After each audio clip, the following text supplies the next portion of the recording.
যদি এক ফোঁটা জল বিশাল নদীতে পড়ে যায় তাহলে তাকে আর খুঁজে পাওয়া যায় না, সে হারিয়ে যায় বিশালতার মধ্যে। কিন্তু সে একই এক ফোঁটা জল যদি কোনো পাতার ওপর পড়ে তাহলে সে সেখানে আলাদা করে চোখে পড়ে, ঝকঝক করে ওঠে, আর কি করে আলো ছড়ায়। কেন বললাম কথাগুলো? বলছি, দাঁড়াও।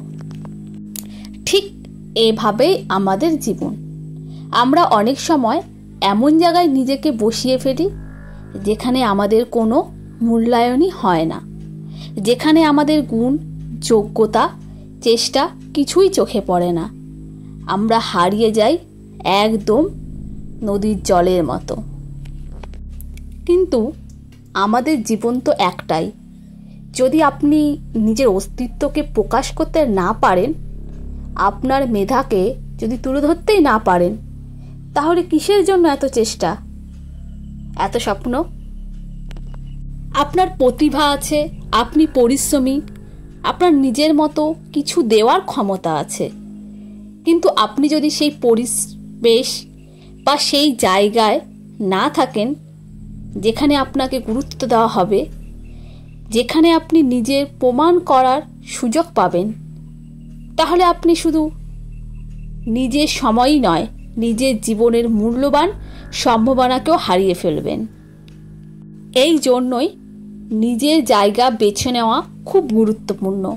প্রতিটি মানুষের একটা পাতাতেই ঝকঝকে ফোঁটা হয়ে ওঠার মতো ক্ষমতা থাকে, কিন্তু সেজন্য প্রয়োজন হয় সঠিক জায়গা নিজেকে স্থাপন করা, সঠিক মানুষের সঙ্গে যুক্ত থাকা, সঠিক পরিবেশে নিজেকে রাখা।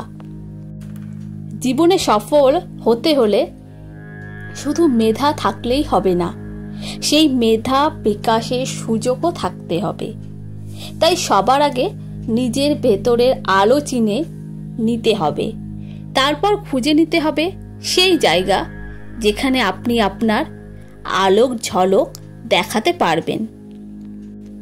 যদি কেউ আপনাকে গুরুত্ব না দেয়, অপমান করে, আপনাকে দমিয়ে রাখে, তাহলে হয়তো সময় এসেছে যে এখন জায়গা বদলের। নিজেকে ছোট ভাববেন না, কারণ আপনি ঠিক জায়গায় পড়েননি বলেই হয়তো কেউ আপনাকে দেখতে পাচ্ছে না। পাতায় পড়লে ফোঁটা যেমন দীপ্তি ছড়ায়, ঠিক তেমনি সঠিক পরিবেশে আপনার মেধাও দীপ্তি ছড়াবে, এটুকু বিশ্বাস রাখুন। জীবন এমনভাবে বাঁচুন যেখানে আপনি হারিয়ে যাবেন না, বরং নিজের আলোয় নিজেকে চিনিয়ে দেবেন, যেখানে নিজেকে ছোট ভাববেন না, শুধু নিজেকে সঠিক জায়গায় নিয়ে যান। সেখানেই আপনি হবেন অনন্য, দৃশ্যমান, অদ্বিতীয়।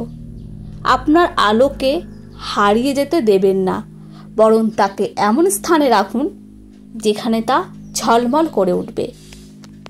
আমার এই মোটিভেশন স্পিচটি যদি তোমাদের ভালো লেগে থাকে তাহলে চ্যানেলটিকে লাইক, কমেন্ট করো এবং সাবস্ক্রাইব করে পাশে দেখো, অন্যদেরও দিকে দেখার সুযোগ করে দিও, ফলো করে দিও।